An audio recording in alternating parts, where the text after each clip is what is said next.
حمله شدید نماینده مجلس ایرلند به سفیر اسرائیل. جمهوری اسلامی جنگ بسیار کثیفی در پیش است.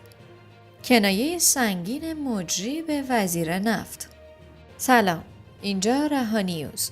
ریچارد برت، نماینده مجلس ایرلند، در ویدیویی که به تازگی منتشر شده است به شدت به سفیر اسرائیل حمله می کند. But the ordinary Palestinians rose up because you denied them basic rights. I lived there. It was apartheid. It was racism. It was endemic. It was rotten. Absolutely, I was shocked within weeks of living there to see how you treated Palestinian people. And isn't it the fact that the law of return, which is the basic law of the Israeli state, is a racist apartheid law because it confers rights on Jews that it denies to Palestinians. It allows, for example, if I was Jewish and had never stepped foot in Israel, I could claim citizenship there tomorrow, but 6 million people whose origins are in what you now call Israel, who were forced out in 1947 or 48, do not have that right. Isn't that part of the reason why the Palestinians are in dispute with Israelis? Because you deny them the right to return to their homes and to their land and to their villages, and that they have a legitimate claim, even under international law, to return, but you deny them that right. Why do you deny them that right? And why do you give that right to other people who have no connection whatsoever with the land, whether you call it Israel or whether you call it Palestine? Why do you continue to seize land, if you're serious about Oslo and the two-state solution? Why do you continue to seize land, which under that agreement is land designated to be Palestinian land? 500,000 people, most of which has taken place since Oslo. You allow that to happen. Why do you allow it to happen if you're serious about giving this land to the Palestinians? It's absolutely extraordinary.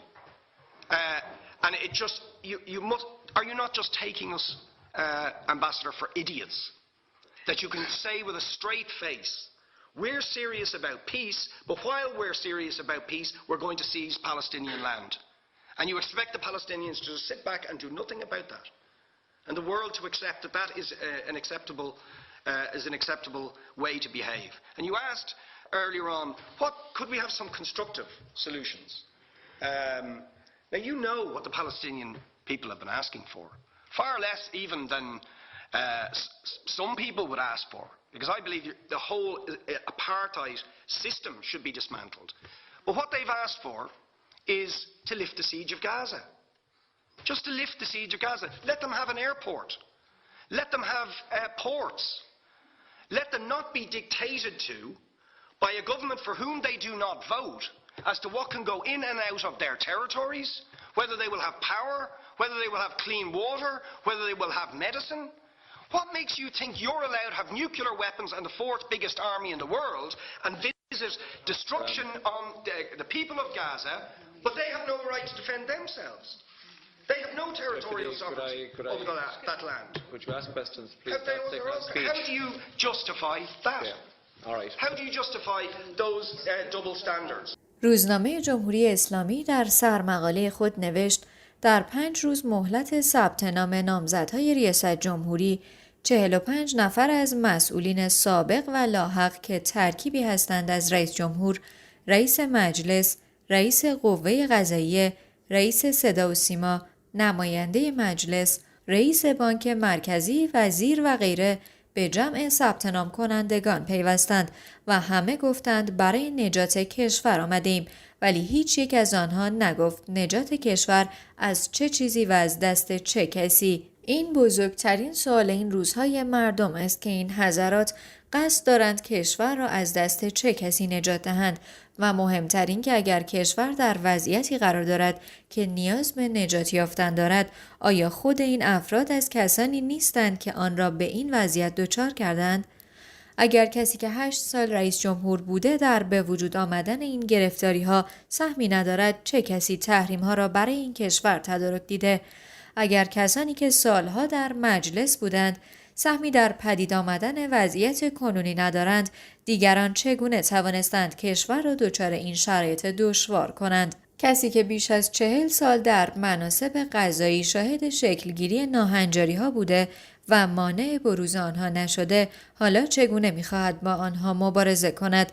کسانی که بلندگوی بزرگ تبلیغاتی کشور را هر کدام حداقل 10 سال در اختیار داشتند و نتوانستند افکار عمومی و فرهنگ جامعه را متناسب با اصول و آرمان‌های انقلاب اسلامی شکل بدهند، حالا چگونه می‌خواهند آب رفته را به جوی بازگردانند؟ مردان اجرایی مدعی علم اقتصاد که در زمان تصدی آنها ارزش پول کشور به نزدیک صفر تنزل پیدا کرد، چگونه می‌تواند بحران اقتصادی را برطرف کنند؟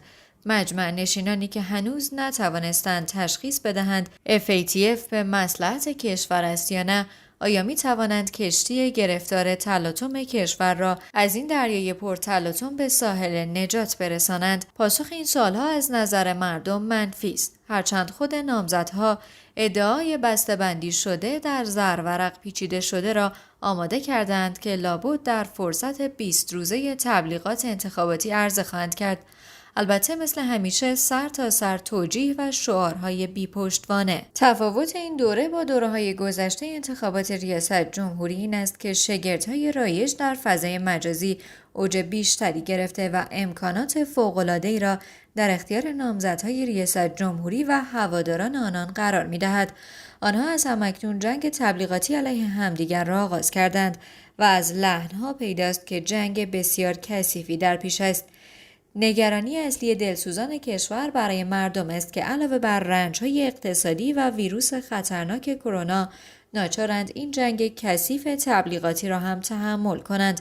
متن‌های حاوی حملات بی‌رحمانه علیه همدیگر، عکس‌های تمسخرآمیز، کاریکاتورها و افشاگری‌هایی که راست و دروغ آنها را مشخص نمی‌توان کرد به خورد مردم می‌دهند. ابزارهای این جنگ تبلیغاتی کثیف هستند. جایی هم وجود ندارد که به این ناهنجاری خطرناک برخورد کند. از فضای مجازی که بگذریم، دورنمای مناظره‌های انتخابات ریاست جمهوری 1400 را از هم‌اکنون میتوان بسیار سیاه و ناامید کننده ارزیابی کرد. مردم ایران از مناظره‌های داوطلبان ریاست جمهوری در چند دوره گذشته خاطرات تلخی دارند. طبعاً مناظره کنندگان این دوره با تجربیاتی که از گذشته دارند در این فن استاد شدند. این استادان اگر با همان روش که تجربه کردند به صحنه مناظره‌های تلویزیونی وارد شوند، چیزی غیر از بی‌حیثیت کردن همدیگر و ناامید ساختن مردم نسبت به نظام و آینده کشور عرضه نخواهد کرد. آیا مسئولان نظام فکر می‌کنند ذهن جامعه تحمل چنین آوار سنگینی را خواهد داشت؟ آیا باز هم رسانه ملی قرار است شیپور شعارهای بی‌پشتوانه، تهمت‌های خلاف شرع و عقل و وعده‌های فریبکارانه کسانی باشند که به هر قیمتی می‌خواهند بر کرسی ریاست جمهوری تکیه بزنند، آن هم کسانی که همگی در پدید آمدن وضعیت موجود سهیمند؟ داوطلبان ریاست جمهوری شاید حق داشته باشند هر طور که بخواهند با همدیگر برخورد کنند، ولی ما حق نداریم به آنها اجازه بدهیم نظام را بی‌اعتبار جلوه دهند و مردم را ناامید کنند. و در خبر آخر، مجری برنامه تلویزیونی با کنایه به صحبت‌های اخیر بیژن زنگنه که گفته بود در دولت بعدی اگر پیشنهاد ریاست جمهوری هم به بنده داده شود قبول نمی‌کنم، چه برسد به وزارت نفت، در دولت بعدی بنده از فعالیت‌های دولتی بازنشسته خواهم شد. بعد از بازنشستگی باید روزی 12 ساعت کار کنم تا زندگی زن و بچه‌ام بچرخد. هر چی دوست داری. یه خبر میگم بعد میریم سراغ روزنامه‌ها. این خبر حیفه. خیلی خبر انقدر ویژه‌ایه. خبرهات رو قشنگ روی اپیزودهای رویدادها نقل می‌کنی که سلامت باشی. دیروز آقای زنگنه رو که میشناسی. آقای زنگنه خب وزیر نفت هستن. بله. خیلی هم وزیر نفت بودن. بله. و تقریبا غیر از 8 سال همش وزیر نفت بودن. کلاً از دوران ابتدایی وزیر نفت بودن تا الان. و خب استاد دانشگاه هم بودن. 15 سال پیش بود که بازنشست شدن و البته در حال حاضر وزیر هستند و احتمالاً بعد دولت بازنشست دوم بشن، یعنی بار دوم بازنشست بشن و برن منزل. خبرنگار باشون وزیر نفت باشن همیشه. خبرنگار همین باشون گفتگو کرده و گفته آقا دوباره به شما پیشنهاد بدم وزیر نفت بشی قبول میکنید؟ گفته آقا به من بگن رئیس جمهورم شو قبول نمیکنم، چه برسه به وزارت نفت. در دولت بعدی بنده از تمامی فعالیت‌های دولتی بازنشسته خواهم شد بعد بازنشستگی هم با این وضع باید روزی 12-13 ساعت کار کنم تا زندگی زن و بچه‌م بچرخه. آخه ببین آقای زنگنه‌ای که وزیر نفته باید 12-13 ساعت کار کنه که زندگیش بچرخه، بقیه باید چی کار کنن؟ بعد شاهین تو این سالها واقعا خجالت نمیکشی یه کاری کردی که آقای زنگنه بعد بازنشستگی باید 12-13 ساعت کار کنه تا زندگیش بچرخه؟ من شرم نمی‌کنی؟ این چه کاریه می‌کنی؟ ببخشید. به فکر باش دیگه، به فکر مسئولی نیستی؟ واقعا ما مسئولین صبوری داریم. واقعا مسئولین صبوری داریم. ما مردم انقدر بد میکنیم در حقشون، اما من اینا خدا 30 و چند سال وزیر بودم، بعدم باید دوباره 12 ساعت کار کنه زندگی به چرخه. حالا تو همون کار نفت نمیتونن باشن دیگه دوست نداره، با خسته شده دیگه. نه حالا وزیر نباشن نمیدونم دیگه، ولی خب به هر حال این گفتم که ما یه همدردی بکنیم با آقای زنگنه.